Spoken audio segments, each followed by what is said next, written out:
Hi guys, it's me, just listening again. And what day is it today? Today is Friday, Goddamn Friday. Yeah, I will be talking about Friday the 13th, Part 3. Now, in this video, that will be dedicated to the month of Halloween, October 2025. But before I get into that, the video proper and the review properly, I want to say that Ace Frehley passed away a couple of days ago, and he was the original guitarist for the band Kiss. I didn't know that much about him, but I really enjoyed the song New York Groove. So I'll be doing a video for that eventually too. But R.I.P. to the poor guy. I just so terrible about that. Even though I'm wearing a Metallica t-shirt, but it's still very sad to me to see that man go. And of course his I don't know what his makeup is, but it's black and white, so that could very easily be gothic and therefore Halloween. So yeah, sad to see him go. But let's get back on the Friday the 13th Part 3 talk review. So I found this movie to be a little bit on the boring side. I'm not gonna lie, most of it is pretty much boring fluff. And the only thing that really says that is, of course, Mr. Voorhees killing people. And he got his famous hockey mask. And one of the characters in the movie ended up putting a big axe gash into it. So, there's that. But also, I love the Friday the 13th movies because they don't establish the villain right away, like as is like Freddy Krueger or like Michael Myers, Michael Myers. Yeah, I say Mike Myers for the actor and Michael Myers for the killer of Halloween. But anyway, Michael Myers. The thing is that their appearances are pretty much set in stone from the beginning of the movie, from the beginning of the franchise, I should say. But this guy is more a piecemeal put together. Like in the first one, he wasn't the killer at all. He was just the guy that drowned, and his mom did everything. And then in the second movie, he was a big kid then. So when he was killing people, he could really do himself like a big kid, and but he was still in his happy time sack, big potato sack that was on top of his head, as well as overalls. And I can't think of any iteration of the character that involved that outfit on beside the second movie. I could be wrong on that one, but I think that there's a simpler outfit than that for future films. But this one has the big gash and the iconic hockey mask on there. And he also does his killing with the famous machete. But he also does other things too, with a knife, with a red hot iron poker, and I think a pitchfork too. I think at one point he hangs somebody too with a rope. So anyway, it's kind of boring up until that point because you want to see truthfully people die. That's the half of it. They don't You don't want to learn the lesson. You don't want to learn that there's a killer in the mist by Kim Chris Light. And we actually did like a little recap of what happened in the second movie. Where Pamela Voorhees' head comes out of the gigantic crying to her, and she's talking like the girl is talking like Mrs. Voorhees, but in Jason's mind, the head looks like Vigo, the Carpathian from Ghostbusters 2, and he's like Tom Whereas in the voice of his mama, Mommy Dearest. So it's kind of funny that happens. But we also get a little bit of extra footage that wasn't in the second movie. And that being when the girl and the guy escape, doing the little sex scene, and when you see Jason Voorhees finally keel over and die from his injuries with the low machete right there, with the bloody blade right there, and then you curl him into a nice little fetal position. I think it's a fetal position. This whole thing is kind of weird because in the final part of the actual movie itself, I think that it's implied that the main guy, his name is Paul, dies in the movies because he's not there. So I don't get where they come with this. Maybe it's like a retcon or something like that, something minor that they just overlooked, or whatever.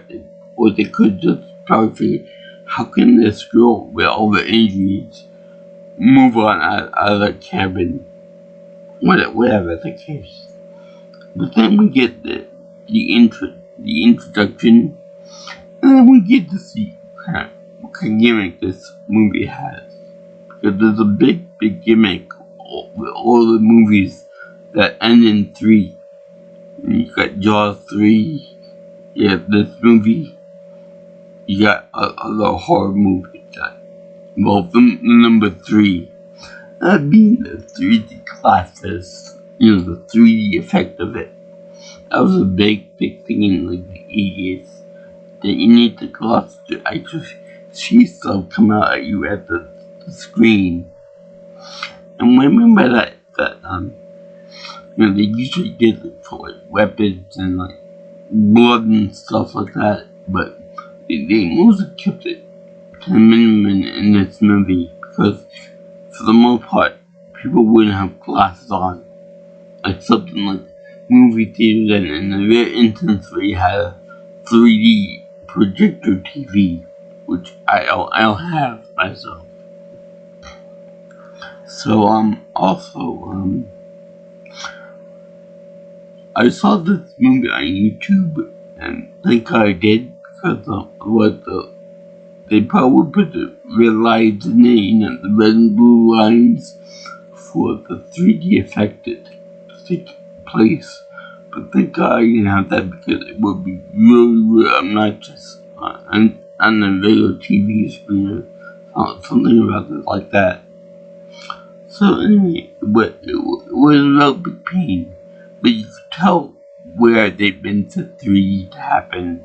Like when during one part where just owns a crossbow and is shooting a woman in the water, and there's also a part where he pokes a guy with a giant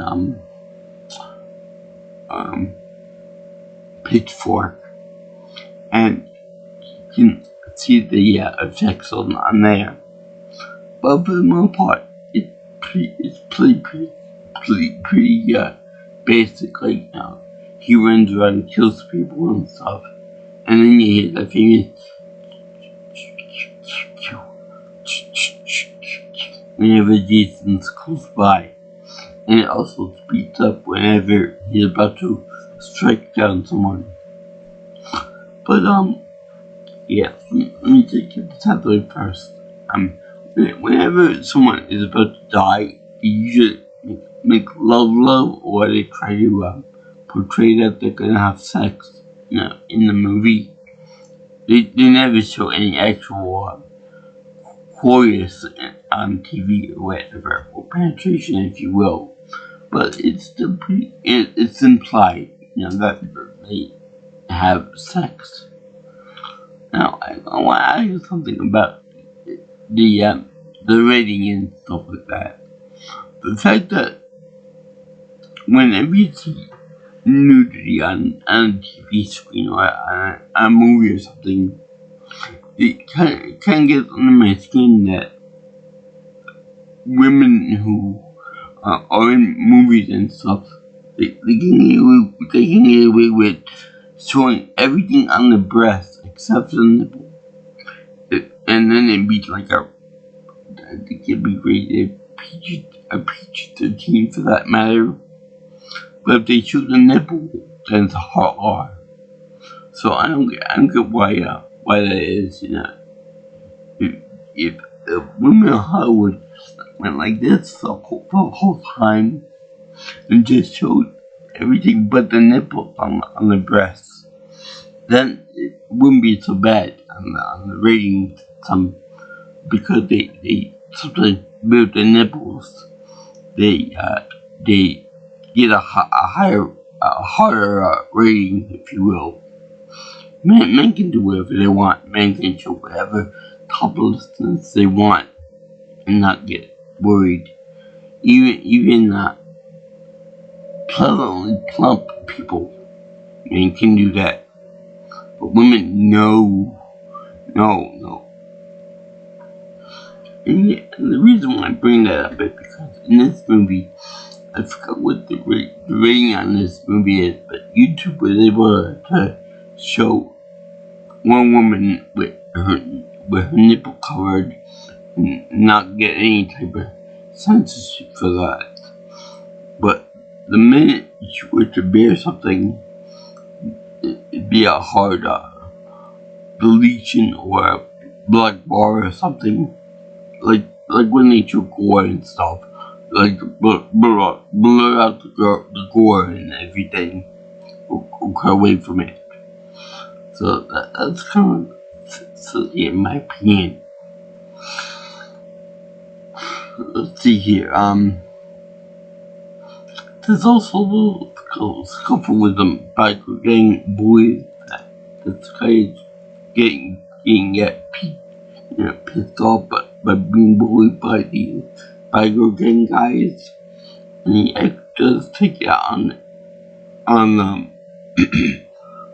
this guy picked on him, and he rams into his bike, which is a big no, if you ask me.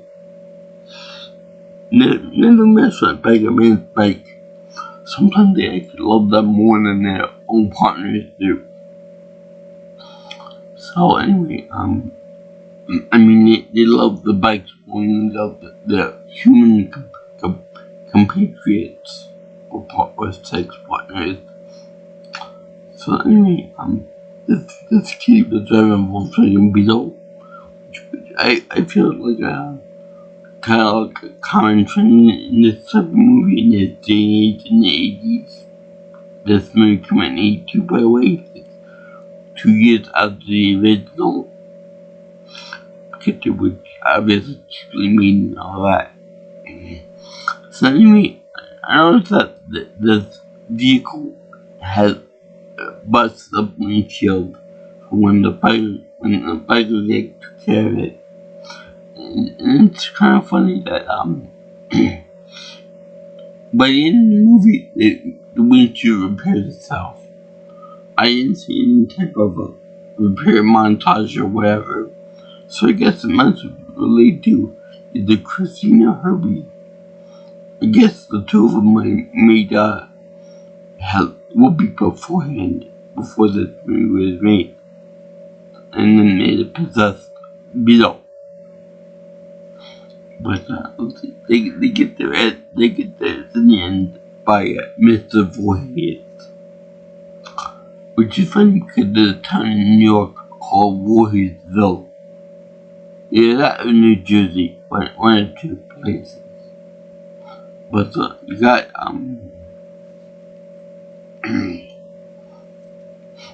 the main girl played by Dana Kimmel. But I wonder if she's related to somebody else I know named Kimmel. Somebody was on the president's ex-list that wants to be canned by the president. And her character name is Chris Higgins.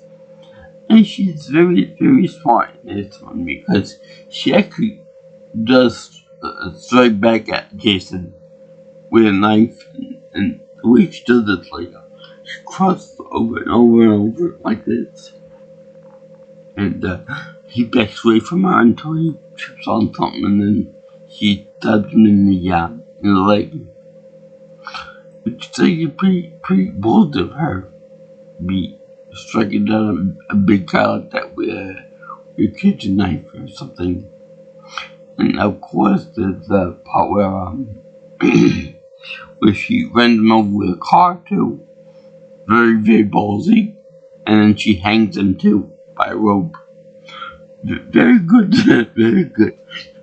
I would tip my hat to you if I had one on, but that's pretty ballsy for a person like that to be so aggressive and stuff. I'm sure that they will probably copy that for the Halloween franchise and the Texas Chainsaw Massacre franchise.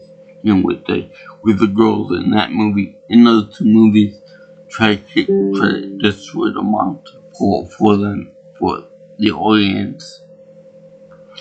This one seems more natural because she seems it's more of a self-defense move rather than the two people from Texas and from Halloween, like, being overly aggressive toward that guy, toward their killers. This one seems like more of a, I'm gonna get you before you get me type of thing. And those seem like, I'm gonna get you, even though I'm not part of the movie beforehand, I'm gonna get you right now. I'm gonna force myself into the picture. Quite literally. So anyway, we also have Richard Berger as the titular Voorhees, who actually revealed his face in this movie by free will, and he looks like a very handsome version of the Nemesis project from Resident Evil, which, by the way, I had to get to my Resident Evil order for the month, so I'm gonna be doing that soon. So anyway, yeah, it looks like him, and she's the one that gives him the big gash in the hockey helmet, and the hockey mask, and he also charges out to her and all of that, but like you would expect the hulking monster to do that, like nothing to destroy you. And one thing that I really like is that after the hanging portion of the movie where he gets strung up like Christmas turkey, they show Jason chasing after the girl in the middle of the daylight onto a boat in the middle of the water. Very, very much like in the first movie with the girl's dream sequence there, where where the girl is dragged under the water by Mr. Voorhees, Kid Voorhees, and she died. But in there, she wakes up from the nightmare and she finds out that she's safe and sound in the boat. And then caught up by the police. And then something similar happens with the dream sequence. So why is it that she dreamed of she was being chased by the very guy who just hanged 5 minutes ago? It doesn't make much sense. It was basically repeating the same thing just for a social purpose, I guess. And it was quite noticeable, kind of like a Desperado type move for the movie maker to make that, because they knew that this movie was going to be terrible. They knew it would be trash. At least compared to, we had the twist of his mommy dearest doing the killing, we're kind of like a retread type of thing. And I found that for the other movies in this franchise, it'll just be another repeat after this, to get more creative with the kills, like with the pitchfork, like the red hot poker and all that. But basically, the formula is teenagers have sex at parties, stuff around Crystal Lake. Jason gets angry. Jason kills people. And that's all she wrote. But thank God, though, that there was no actual dog this time around to die. And another powerful formula is a final girl that gets away. Never die. And speaking of which, I would say that Mr. Voorhees is a rude motherfucker. And here's why. Whenever they have a man and a woman that just had premarital sex and whatnot, they always show Jason killing the man first. Whatever happened to ladies first? You gotta be polite. You gotta face with the woman first, make her happy, and then destroy her. You gotta be polite now. Chivalry works both ways in this type of movie. Women come first, then the men. But besides that, this movie was pretty dull, pretty uninteresting. Besides the fact that we got the 100% full Jason Voorhees right now. That he's got the costume, got the iconic face, got the iconic mask, got the iconic machete weapon, and that's about it. There's nothing really to it more than that. No, over the years, the mask and the outfit become more degraded and more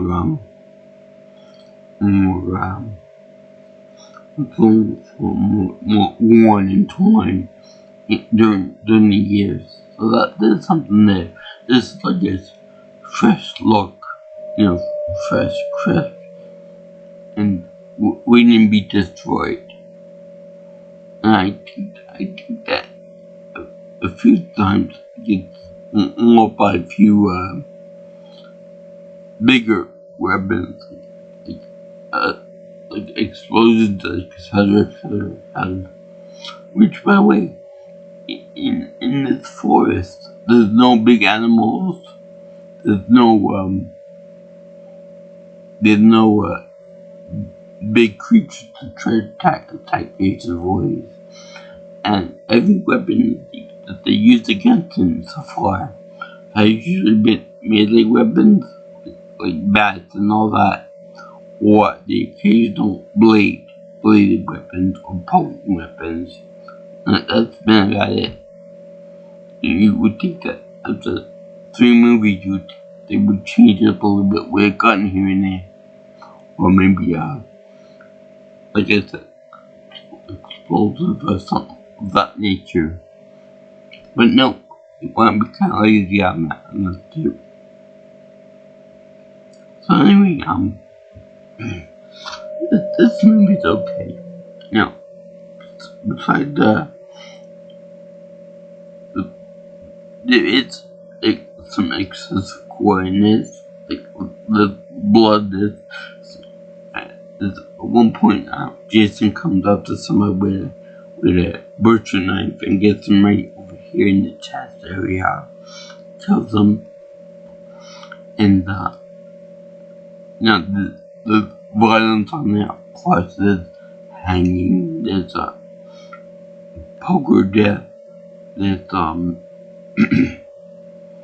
there's all kind of other penetrative death scene in this movie, so you got that lead. But thank God it's mercifully short. It's only like about less than an hour and a half. If you don't count all the other copy and pasted footage from the second movie. Which, thank God, you'll go back to the second girl and they kill her off too, like you did with the first woman.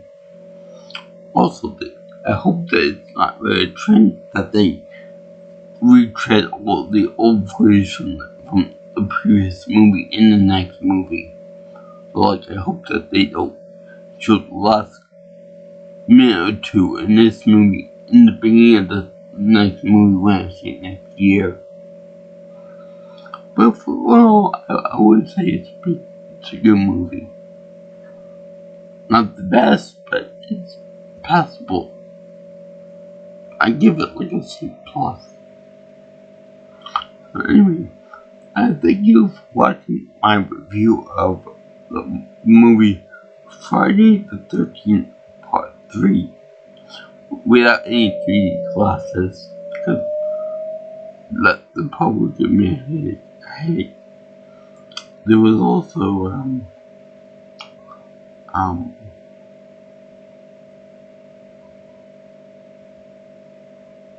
it wasn't the black hole. It was Event Horizon did the 3D too, and it felt miserably because of that. And the Jaws 3D, of course. There was Halloween 3 never did that. Pretty much any movie from the 80s with the number 3 in there has some kind of 3D effect to it. Some better than others, but mostly it was shit. It was crap, like my friend over there says. But yeah, I did this for month of Halloween in 2025, October 2025. And as such, I give this my bare minimum for a Happy Feast Zero Bubble.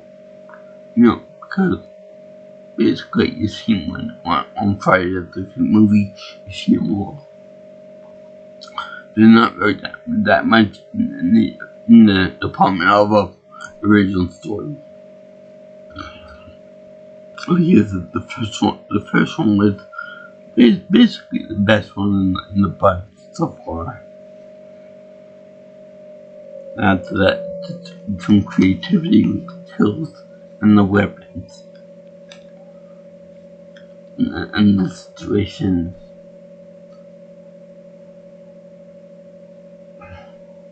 If you like what you see here, you want to see more of my videos than me, you can always like, comment, share, and subscribe to my channel. You can also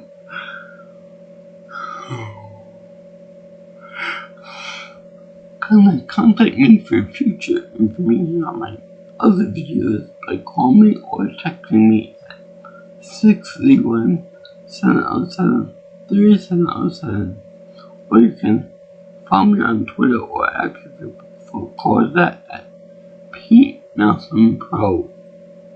Also, you got my email, which is jjsviewingchannel@gmail.com. So, as for anyone likes to see mass killings in this movie, but just the humankind, because killing animals is wrong by every definition of the word. You know, if you do that, you're seeing a monster, an irredeemable creature of the night for me. And that goes usually to Sweet Tooth might be a horrible killer, mass murderer, but he draws the line at puppy dogs. I'm sorry, he just doesn't even bother with animals. But Jason kills animals too, so fuck him. Anyway, peace out, my brothers and sisters. I'll see you in the next video, all you girls and guys in internet land. Sayonara. Ciao, ciao. Auf Wiedersehen.